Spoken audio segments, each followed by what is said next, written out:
And hello everyone, it's Tom, it's FANzine Live, and today we are talking about Larry Johnson's Tales of the Broken Bee, number 5 from his LEJ Comics. Larry, as you know, we did a video on him from his first ever book called The Comet, and I usually don't, usually is it's a little bit much because I haven't had enough time yet with this series, but my general idea is that I wouldn't go back and revisit the same creator super soon because there are so many great creators out there. But in this case, I thought I would take a look at Tales of the Broken Bee because this is getting, especially in the United Fanzine Organization, and this is a UFO zine. We've talked about that with Tetragrammaton Fragments and Ken Bailey's application zine that he did for the Mighty Energy Girl. But this is getting a lot of really positive reviews, and so I thought it would be fun to take a look at it. We'll start with the cover. Clearly a photograph in the background, slightly pixelated, but nothing really awful. And I think, yeah, you can see he just used the same image on the front and the back. Definitely not ink work, with the exception of maybe the hand there, maybe there.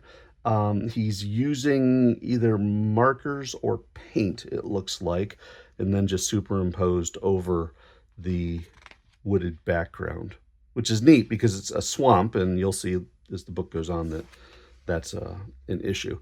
The Broken Bee Ranch.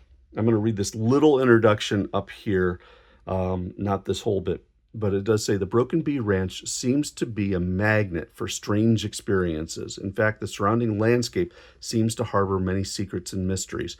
That appears to be the case when we learn about one particular cowboy's puzzlement over the fate of his long-lost fiancée, expected to arrive at the ranch months ago.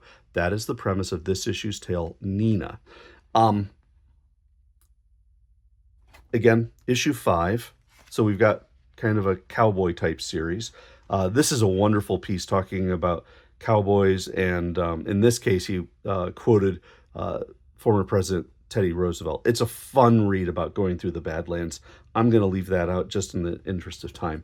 But you can see Larry has a really clean style.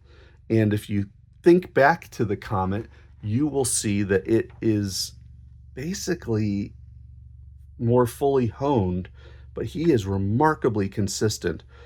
He does use, it appears to be, some typesetting for his lettering, but he hand draws most of this, and I believe the coloring is done digitally, but he does it with flats, and I think that works really well. It's a very clean style.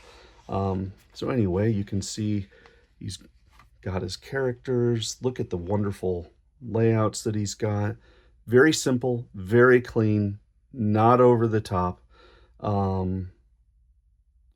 which is, I think, really, it's very well suited towards small press.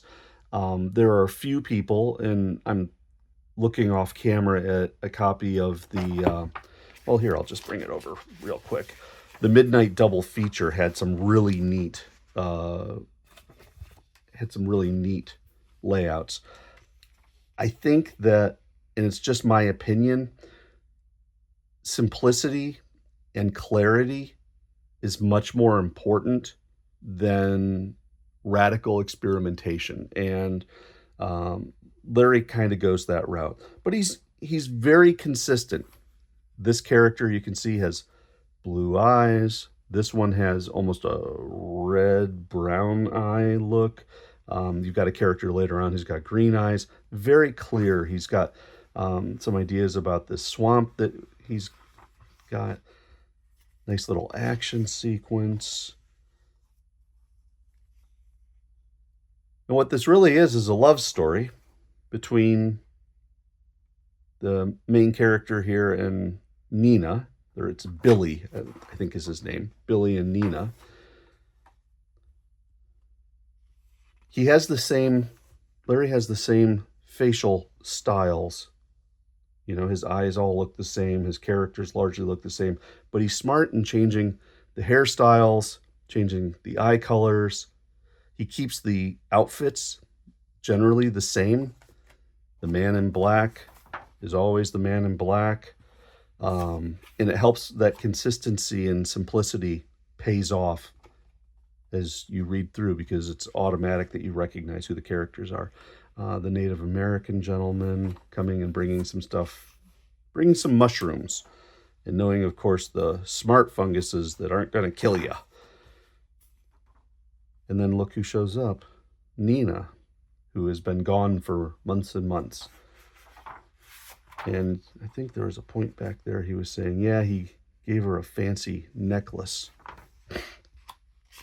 that she is not wearing in this.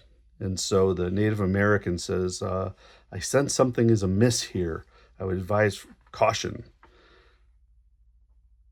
You can see he sets up his panels very nicely. Backgrounds are generally in there.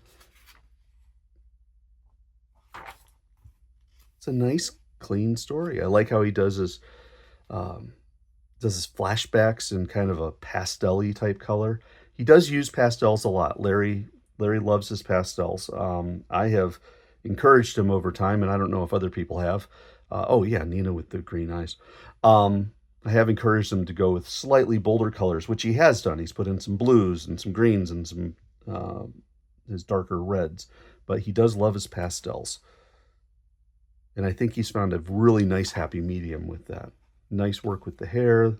Flashback looks good. So very cool.